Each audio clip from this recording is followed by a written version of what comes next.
Why do some scientists believe in the existence of a multiverse? Suppose the multiverse is real, how many such universes might there be? On a tiny speck of dust in the vast cosmos, a species calling itself humanity evolved from struggling for survival to discovering fire and inventing tools.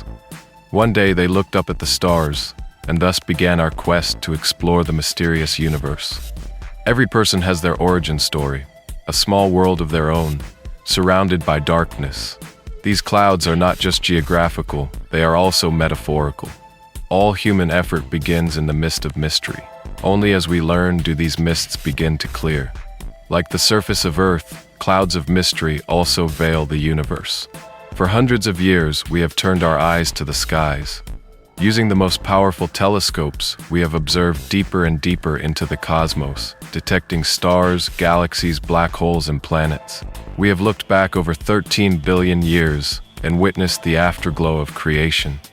We can even predict the universe's future, from the fading of matter to the evaporation of black holes. Bit by bit, the universe has revealed its secrets. The cosmic fog is slowly lifting. It may seem like we've learned everything there is to know about the universe, but as Simon Newcomb claimed in 1888, we had reached the limits of astronomy. He died in 1909, just as Einstein was revolutionizing physics. In short, never assume further discoveries are impossible.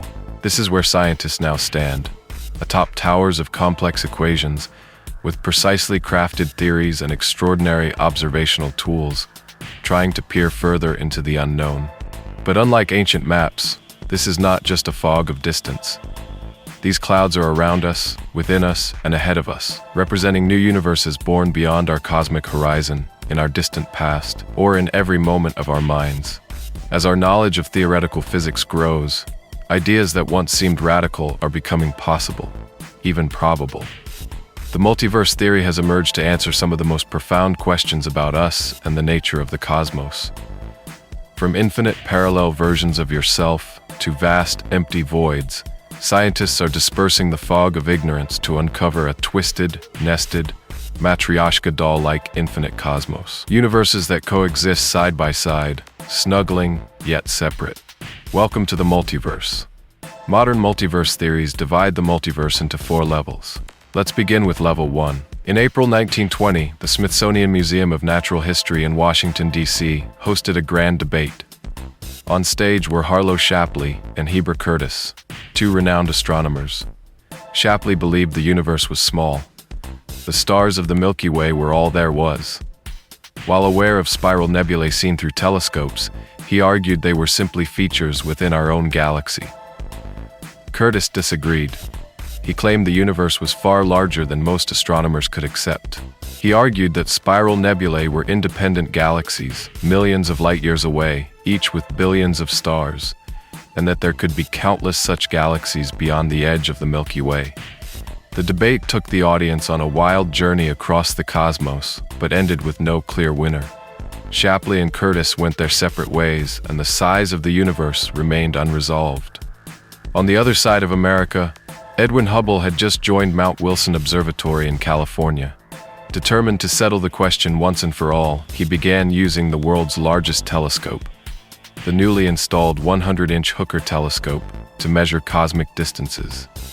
His first target was the Fuzzy Nebula in the Andromeda constellation.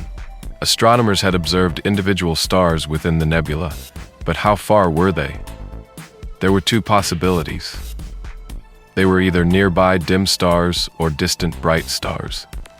Hubble searched for a specific kind of star, Cepheid variables, which pulse in brightness at regular intervals. Henrietta Swan Leavitt had discovered that the period of a Cepheid's brightness fluctuations correlates with its actual luminosity. This meant that by observing a Cepheid cycle, you could determine its true brightness, and from that, its distance. Hubble found Cepheid variables in Andromeda. Their brightness confirmed they were giant luminous stars located hundreds of thousands of light years away, far beyond the Milky Way. In 1924, he wrote to Shapley, informing him that Andromeda was its own galaxy and that other observed nebulae were likely also distant galaxies. The great debate was settled. Curtis was right. Shapley's reaction, "That letter destroyed my universe." The clouds lifted. our universe had suddenly become far bigger. Throughout the 20th century, we continued to observe deeper and deeper into space, measuring distances of not just millions, but billions of light years. But where is the limit of what we can see? In 1964, radio waves discovered by accident from every direction in the sky, static noise, marked the observational edge of the universe. The cosmic microwave background, light that has traveled for 13.7 billion years. It marks the boundary of our observable universe. Naturally, this raised a question: what lies beyond? As telescopes grew larger and astronomers looked farther, theorists developed a mathematical model of the universe based on insights from Einstein and Friedman. Belgian priest Georges Lemaitre proposed that the universe had a beginning, a cosmic egg that expanded into what we now call the Big Bang. From that hot beginning, the universe has cooled and evolved over billions of years. But what do the equations say about its size? They suggest that our observable universe is just a tiny part of a much larger whole. Because the universe has a finite age, we can only observe regions from which light has had time to reach us. Beyond that observable horizon, there must be more galaxies, stars, and planets. How much more? Here we encounter the first concept of infinity. Cosmological equations suggest that space might be infinite in all directions, because the universe likely has no curvature. It must stretch on forever. This seems paradoxical. If the universe started from a point a finite time ago, how can it be infinite? If the equations are correct, and the universe is infinite today, then it must have always been so, even from its dense, hot origin. It has simply become less dense over time. What we observe is just a small patch embedded in an infinite whole. As time passes and the universe ages, our observable bubble grows, revealing more and more of the cosmos. Eventually, we should see the light from countless distant stars. If we wait long enough, perhaps infinitely long, we may see it all. Or so we thought. But by the late 20th century, everything changed. A shocking discovery in the late 1990s showed that the universe is not just expanding, it's accelerating. The culprit? Dark energy, a mysterious repulsive force filling the cosmos. Galaxies are not only moving apart, they're doing so faster and faster. This has dire implications for our observable universe. Over time, our map will go dark again. We will lose sight of galaxies beyond our own. In about 100 billion years, every other galaxy will have vanished from view, leaving only local stars and the deepest black. Each moment, the cosmos we can explore shrinks. In 1964, radio waves discovered by accident from every direction in the sky, static noise, marked the observational edge of the universe. The cosmic microwave background, light that has traveled for 13.7 billion years. It marks the boundary of our observable universe. Naturally, this raised a question: what lies beyond?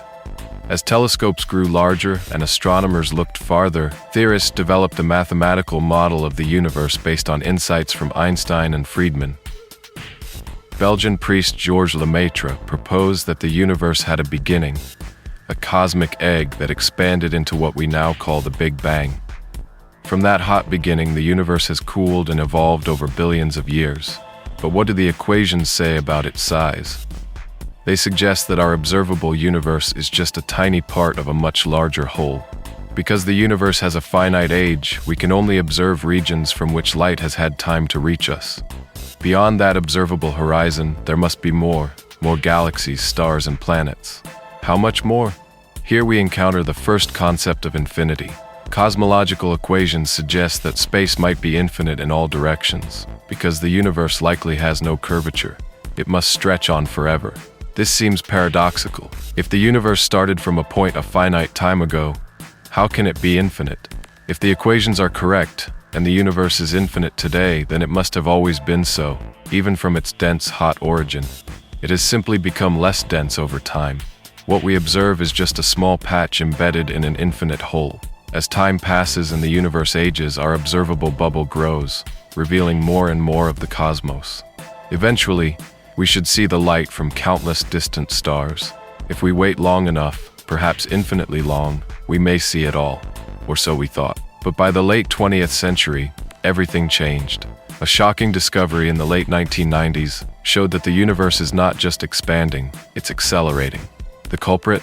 Dark energy, a mysterious repulsive force filling the cosmos. Galaxies are not only moving apart, they're doing so faster and faster. This has dire implications for our observable universe. Over time, our map will go dark again. We will lose sight of galaxies beyond our own. In about 100 billion years, every other galaxy will have vanished from view, leaving only local stars and the deepest black. Each moment, the cosmos we can explore shrinks. Astronomers estimate there are about 2 trillion galaxies in the observable universe. Due to accelerated expansion, 99% of them are already forever out of reach. Even if we could travel at the speed of light, still we can logically infer their existence. Let's start with the simplest picture. Beyond our cosmic horizon lies infinite space, continuing in every direction. The universe beyond is essentially the same as ours, formed 14 billion years ago, full of stars and galaxies. If we picked a random galaxy, it would be at the center of its own observable universe, just like us. These regions are causally disconnected. Light and signals cannot pass between them. They are beyond each other's horizons, destined to remain so. One universe after another, scattered across the void. And things are about to get much stranger. Things start to get more complex. Let's define some terms. Let's call our observable universe simply the universe. Beyond our horizon, there are countless other universes. The collection of all these independent universes is what we call the Level 1 multiverse. And that's just one version of the multiverse, one idea among many. Physicist Max Tegmark refers this as the Level 1 multiverse. Let's explore it. As mentioned earlier, this specific multiverse consists of infinite other universes beyond our horizon. They are much like ours, filled with stars and galaxies and potentially life. But if we follow the logic and think deeply, an unsettling picture emerges. In an infinite Level 1 multiverse, each individual universe is roughly the same, with a similar number of atoms forming planets, stars, and galaxies. But in an infinite space, strange things become inevitable. Some universes will be identical to ours, completely identical. In such a universe, there would be a galaxy like the Milky Way, a star just like our sun, and orbiting it, a planet just like Earth, with continents, oceans, plants, animals, and people. Every person you know, every moment of your life would be mirrored. Another you would be watching this very video. This scenario is extremely rare, but in infinity, even the rarest outcomes occur an infinite number of times. So how far away is your cosmic twin? Tegmark estimates it would be roughly 10 to the power of 10 to 118 meters away, a distance incomprehensibly larger than our universe's diameter of around 10 to the 27 meters. Of course, you could never interact with this other you. These regions are causally disconnected, but they exist in infinite variations. Anything that can happen must happen somewhere in the Level 1 multiverse. Still, we remain trapped within our own observable universe. These infinite parallel worlds lie just beyond our cosmic horizon, lost to us. And yet, this is just the beginning. This is only Level 1, a strange conclusion drawn from the laws of physics we already know. But Max Tegmark's multiverse has 3 more levels, each step revealing a cosmos more bizarre than the last. Now we move to the Level 2 multiverse. Why does our universe have the particular physical laws it does? At first, this might seem like a strange question. What else could they be? But as our understanding of space deepened during the 20th century, this question became harder to ignore. In the 1960s, cosmologist Robert Dicke pointed out that gravity and electromagnetism are finely balanced. If they weren't, stars wouldn't shine and life couldn't exist. The more physicists studied their equations, the more examples of this fine-tuning appeared. Astronomer Fred Hoyle discovered that even slight changes in nuclear forces would result in a universe without carbon. Steven Weinberg pointed out that too much dark energy would make the universe expand so quickly that stars couldn't form. Chance seemed to stack in our favor. It became clear that even tiny differences in the universe's properties would make life impossible. Our universe seems to have just the right physics for complexity and life to emerge. And that raises the question, why this universe? To answer this, we enter the first step of the Level 2 multiverse. While there are several ways to conceive of this multiverse, we start with the concept of inflation, a brief, rapid expansion of the universe in its earliest moments. Physicist Alan Guth first proposed inflation theory, in which the universe expanded enormously in a tiny fraction of a second, smoothing out space and planting the seeds of galaxies. But soon theorists realized a problem. How did inflation stop so uniformly across space? Calculations showed that inflation would end in a chaotic way. In some regions it would stop quickly, in others it would continue indefinitely. This graceful exit problem threatened the entire theory, yet inflation was too useful to abandon. By the 1980s, new ideas emerged. Theorists like André Linde, Andreas Albrecht, and Paul Steinhardt refined the concept, introducing the idea of an inflation field. In this revised version, inflation never completely ends. Instead, pocket universes constantly crystallize out of the inflating space. Our universe is just one such bubble. In this eternal inflation, countless universes form, each with its own space and time, separated by ever-expanding cosmic inflations. Our Level 1 multiverse is just one bubble in a much larger Level 2 multiverse. And crucially, in each of these bubbles, the laws of physics may differ. Natural forces might be different, particle masses may vary, even the number of dimensions of space and time could be different. Most of these universes would be dead and sterile. But occasionally, by chance, a universe with just the right conditions for complexity and life emerges. We find ourselves in one of those rare, hospitable pockets. It's no surprise we're here. It's the only kind of universe where beings like us could exist. In this sense, our universe's seemingly fine-tuned laws are not a coincidence, but a statistical inevitability in an infinite ensemble. This is the Level 2 multiverse, but it's not the only theory of this kind. Other ideas also predict a multiverse in which our universe is just one of many. And this brings us to the Level 3 multiverse, which we'll explore next. Now let's explore the Level 3 multiverse. To understand it, we must delve into the nature of quantum mechanics. In the early 1800s, scientists debated whether light was made of particles or waves. In 1801, polymath Thomas Young set up a now famous experiment to resolve the question. He shone light through a screen with two narrow slits and projected it onto a second screen. If light were particles, it would form two distinct bright spots. If it were waves, the waves would spread out, interfere, and produce a pattern of alternating light and dark bands. Young observed the interference pattern. The result was clear. Light behaves like a wave. For over a century, this wave view prevailed until quantum mechanics emerged in the 20th century. Quantum theory showed that the universe is not continuous, but quantized, cut into discrete chunks. Light is made of particles, photons, but still shows interference patterns. This introduced the central mystery. How can light be both a particle and a wave? The key to understanding this is the concept of the wave function, a mathematical entity that describes the probabilities of a quantum particle's properties, like position and momentum. The wave function spreads out like a wave, and it can interfere, explaining Young's pattern. But there's a twist. When we detect a photon or an electron, we always find it in a single discrete location, not smeared out. This is known as wave function collapse. The wave of probabilities becomes a single outcome upon observation. But where in the math is this collapse? It's not part of the equations. It's something we manually add to make sense of our measurements. This inconsistency became known as the measurement problem in quantum mechanics. Some physicists, like John von Neumann, even proposed that consciousness causes collapse, meaning an observer's mind is required for reality to become definite. But this raised absurd questions. Was there no reality before conscious observers evolved? Many physicists were uneasy with this idea. One of them was Hugh Everett III. In 1957, Everett proposed a radical solution. What if wave function collapse never happens?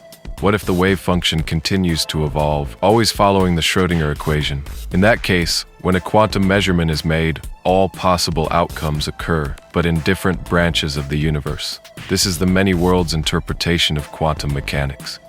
According to Everett, every quantum event causes the universe to split. In one branch, you see the photon hit the left slit. In another, it hits the right. Both versions of you exist, each in a separate, equally real universe. In this view, quantum probability isn't about chance. It's about which branch of the universe you find yourself in. The wave function never collapses, it branches. And this branching doesn't only happen for electrons or photons. It happens every time a quantum decision is made, by atoms, molecules, even people. Each outcome is realized in its own universe. This is the level 3 multiverse. Unlike level 1 and level 2, where the universes are spatially separated, the level 3 multiverse is about parallel outcomes of quantum events, layered over one another in a vast, ever-branching structure. And here's the astonishing part. Each branch can itself contain a level 1 or level 2 multiverse. It's an infinity of infinities. From a simple two-slit experiment, we arrive at a mind-bending vision of endless parallel realities, all evolving from the same quantum roots. Some physicists reject this as extravagant. Nobel laureate Gerard Hooft called it an overwhelming number of universes, all created because we can't decide which one is real. Everett's ideas were ignored during his lifetime. He left physics and became a computer programmer. He died in 1982, but his work later gained traction with a new generation of physicists. To some, the many worlds interpretation is the only logical explanation of quantum mechanics that avoids the contradictions of wave function collapse. And yet, even this may not be the final layer. Welcome to the level 4 multiverse. What is reality? Look around. You're surrounded by objects, solid and tangible. But we know, fundamentally, everything is made of atoms. Atoms are made of subatomic particles, electrons, quarks, and so on.